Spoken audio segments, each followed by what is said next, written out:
Hello everybody, this is Gina Bear reporting to you for duty, and today we are going to talk about the spookiest places and the spookiest things that you can do in Korea this autumn. Take off.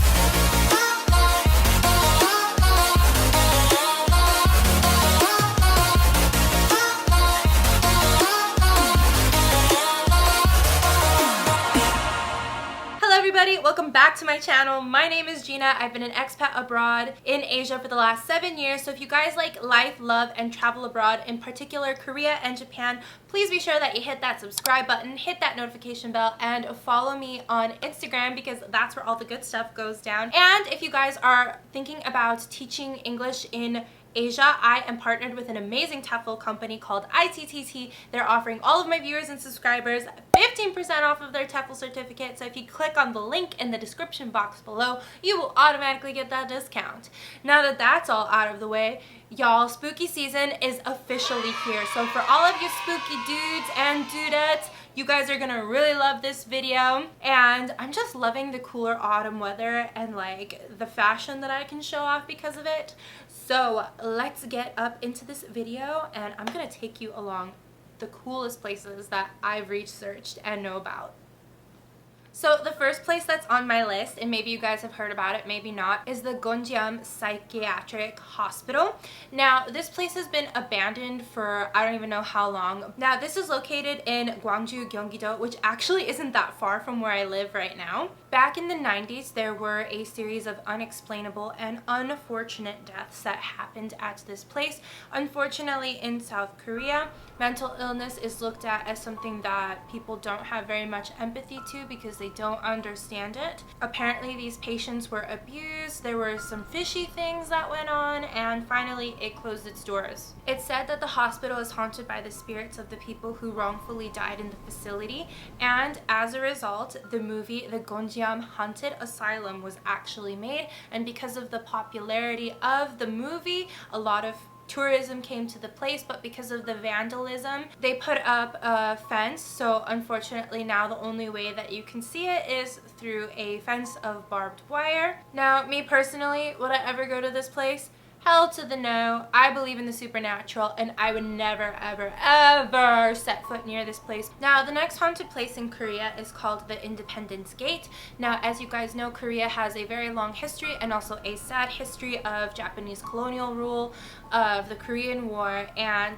the Independence Gate was erected as a sign of Korea's independence from Japanese colonial rule. Now, a lot of people have claimed to see ghosts around this area because nearby, especially during Japanese colonial rule, there was a prison called the Yongson prison, which was used to imprison Koreans who were going up against the Japanese government at the time. Unfortunately, many of these people lost their lives within those walls, so because of the proximity of this prison, which is no longer active, people say that they still see the ghosts haunting this area especially. Now, the next super spooky haunted place on my list is the Nulbon Garden Restaurant. Now, apparently it was once a very popular grilling restaurant. You know, you get your samgyeopsal, you have a great time. The area is really nice. But the owner's daughter unfortunately died in a very tragic car accident, and in grief, the owner also took his own life. Now, about a year later, this place was bought out. It was renovated by a new owner, and apparently a bunch of really strange things started happening in this place. Like, you know, people could hear dishes being washed or moved, or plates breaking, like doors unexplicably opening and closing, and other unexplainable phenomena. So because of this place's really bad reputation, it was also closed and has not been open since. Also, if you guys are interested in actually going to a place that you can get your real spooky on, I highly recommend going to Lotte World and Everland during this time. Lotte World especially because on the outside parts, they have their outdoor version of the park and there's like zombies running around and you can see like the trees changing colors. It's really cool and it makes for like a really spooky setting. Like right now, it's all like decorated and awesome for the holidays. And Everland too, they have haunted houses and like zombies running around, like a zombie parade and like a zombie infestation that you can even see at night. It's really cool. So if you guys are like looking to also do that, I will leave links in the description box below because I personally will be going when I have a minute. And also, if you guys like zombie themed stuff, actually at the end of the month in Seoul, there's like a zombie run. So if it's been like your dream or your fantasy to like outlive a zombie outbreak or apocalypse, like people are dressed as zombies and you can like do a little racing course in a building and try and escape the zombies. It looks super, super cool and super, super fun. I will also leave links to that in the description box below. And if that's still not enough for you all spooky people, there's actually a dark side of Seoul tour. And for any places in Seoul that I haven't mentioned, they take you into a much more in-depth, spooky tour of Seoul. So if you guys are interested in that, it takes place at night. Now's the best time to do it because the weather is so fabulous. So I will also leave a link in the description box below so you guys can check that out. Apparently, like in Seoul, I've heard that the University of Seoul is haunted. So some students apparently woke up and forgot they were dead because they're still haunting the halls. Now, there have been reports from the students of like violent poltergeists, unexplainable sounds, things going missing. I can personally attest that this place is like super creepy. Like it was built a long time ago.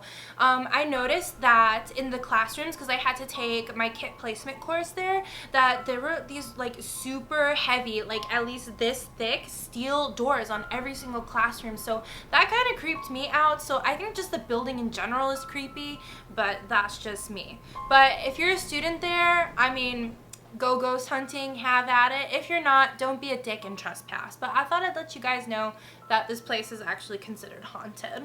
Another super creepy place on my list is actually the Yeongok ghost house. Now, apparently it's haunted by the spirits of Korean soldiers who were killed tragically during the Korean War. When the Americans went to chase North Korea out, there was a really big battle at Incheon, and in order to deflect the North Koreans' attention, they actually had another battle made by student soldiers on the east coast of Korea in the Yeongok province, and a lot of students unfortunately lost their lives trying to fight for their country. A lot of them were buried in unmarked graves, unfortunately, and the Korean government has not really acknowledged them as soldiers, even though because of the sacrifice that these students made, that it was a turning point in the Korean War. Because of the proximity of where these students were buried, like at the base of the mountain and where this house is, a lot of people say that they've seen these student soldiers that are just, you know, sitting there walking along, you know, haunting this place. Alright, and the next super spooky place that I want to add to the list is Yongma Land, and I went there last fall, and I can seriously attribute that this place is really spooky and really fun to go to in the autumn, especially if you're into like super spooky pictures. But if you guys didn't know, Yongma Land, it used to be an amusement park, and it was pretty poppin' in the 80s, and then in the 90s people sort of lost interest in this place and it closed its doors for good. But now it's open as a place for photography and a really fun place, I guess, to go for a date. But apparently this place is haunted by the ghost of a little girl who tragically died on one of the rides. So people had reported that they've heard her laughing and they've seen her. Like I said, I didn't see anything there, but if you guys are interested, Yongma Land is open to the public. Anyway, if you guys want to check out more information on any of these cool sites, I will also throw up a card for my blog post and leave a link for it in the description box below.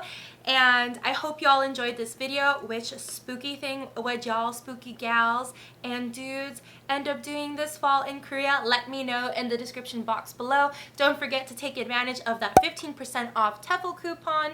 It's also in the link box and you automatically get the discount. Please be sure that you hit that subscribe button, hit that notification bell, and follow me on Instagram for more spooky stuff and more awesome things that are coming to you this fall. And I will talk to y'all lovelies later. Gina Bear, signing out.